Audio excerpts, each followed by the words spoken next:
Usher. Good morning, my friend. How you doing? Good morning. Good day to you. How are you, sir? Well, I'm okay. You know, I was thinking about you coming on, and I've known you for probably 20 years or more. Yeah. And and I see in different places, you're always on the go. You're always moving. That's sort of the life of an artist, that you're always traveling, you're always touring, you're always doing promo and something like that. This has been such a unique, I would imagine, experience for you being in one place for such a long time, because it's normally not in your DNA, is it? A bit unbearable. I don't know how I'm actually able to do. As a matter of fact, I'm not the only one. Yeah. Hey, here's the benefit that I get a chance to work on the things that, are most important, which is family, Yeah. which is connection, which is empathy. And that's something that's been very significant for you. The last time I think we were together. Well, we saw each other in New York. Of We course, saw each other in the bathroom, actually. Yeah. Like, is that Usher? Okay. I think that's Usher. Man. We have nice hug in front of the mirror. It was very, very Yeah. Of course, you know what I'm saying? good. But and then also too in Atlanta, just all of the work that you do, the hard work that you do, not the hard work, but just to really light the life of young kids up. I just am happy that I'm able to take 2 minutes and just nurture those sides, to be able to do things with my foundation every day, working with underserved communities, and also too just really helping people to kind of fare through this very difficult moment, and who knows how long it's going to be. As a result of it, I've had the opportunity to, really focus on my future plans.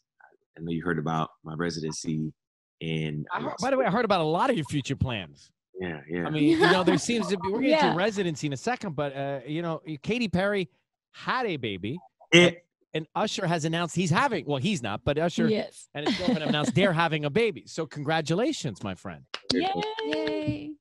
Very excited about it. Babies bring such joy, man. What was it? But I want to ask you, I don't know that, but I want to ask you, what was it like to tell the world? What was the feeling you had when you sent out that message in that moment? What were you feeling? I was feeling like, man, I almost perfected being able to get through an entire pregnancy with my girlfriend and the world not know about it. But it was a surprise. There was a photograph that was underway, and I really wanted to make sure that people understood how excited I was about this moment. I see. And no one else could share it. So I jumped ahead and made it a public conversation, but very happy, very excited. My kids are excited. My mom is excited. My family, everybody. Oh, buddy, I love it.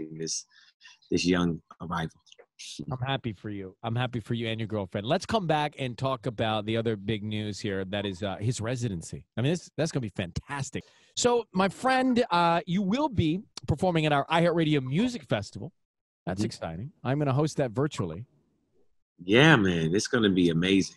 Hey, listen. So everybody that's on the call right now, just in experiencing this moment where we don't get a chance to go out and have these kind of social moments that we once had. Mm-hmm. Does it really bother you to not be able to go to a concert right now? Does it bother you to not, be able to go to, social events right now? Is it just me, or is it everybody, right? It's everybody, my friend. It's everybody. Driving you crazy, right? I know. I miss live music. Yeah, man. It's so necessary right now. You understand how important that social connection is in those environments. To be able to go to a concert, to be able to, to work hard and be able to listen to the songs or watch the artists that you really enjoy and get inspiration. I never realized how important it was to really have that social exchange.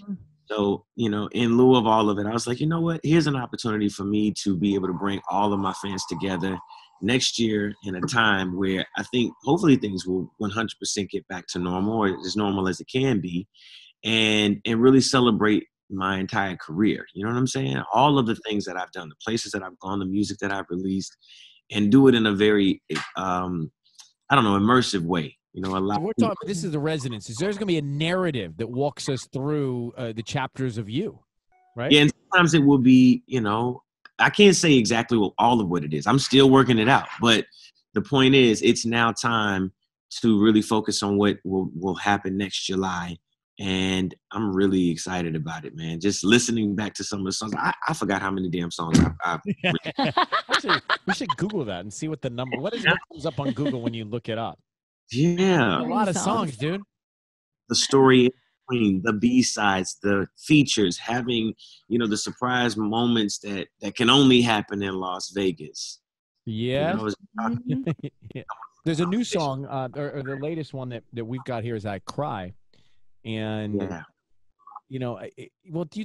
I mean, I've read about the inspiration, but tell us about the inspiration of that one. The inspiration is empathy. The inspiration is connecting to all that is current.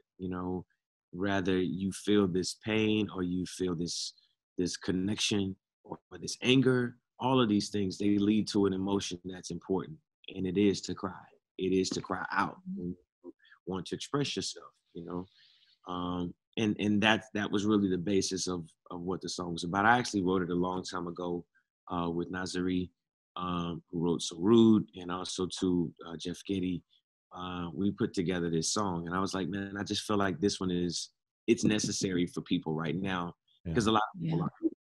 But what I think we need to do is be able to feel and empathize with each other, to be able to cry out and support, the things that are just really unfortunate in our history. Our history as African Americans, our history as Americans. This harsh reality of what we've seen in our past it doesn't have to be our future, but it definitely starts with being able to empathize with each other, listen to each other, talk, communicate, and see the connection within our differences. You say that this song has been around for a minute, but it felt like the right time. Was there a specific incident that made you say, we're going to do this song right now? I think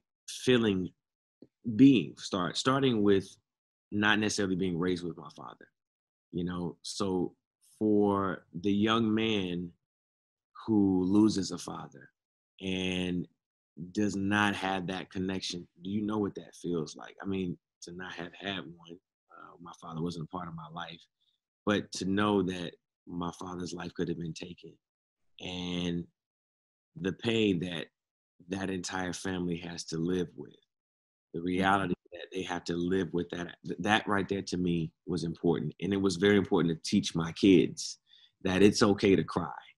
The basis of the song, when I first created it, I was watching we were at an animated film, and my kid looks over at me and he's shocked. He's like, "You cry?"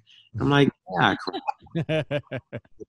I think he couldn't believe it. Like, you actually cry? Like, Ratatouille? You cry in Ratatouille?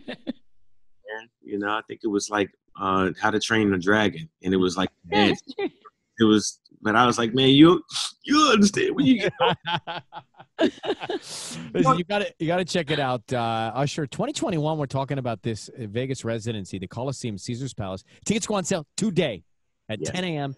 Ticketmaster.com. You can see him at the iHeartRadio Music Festival, the CW app, September 18th, 19th, 6 Pacific, 9 Eastern. Listen on the iHeartRadio app. Usher, good seeing you. At least like this. Hope to see you in person real soon, my friend. Yes, and I have some new music coming too as well, Ryan. So definitely. You actually do have my number, so let me know. See you, pal. Always looking good, man. Thanks, bye. You too. Thanks again.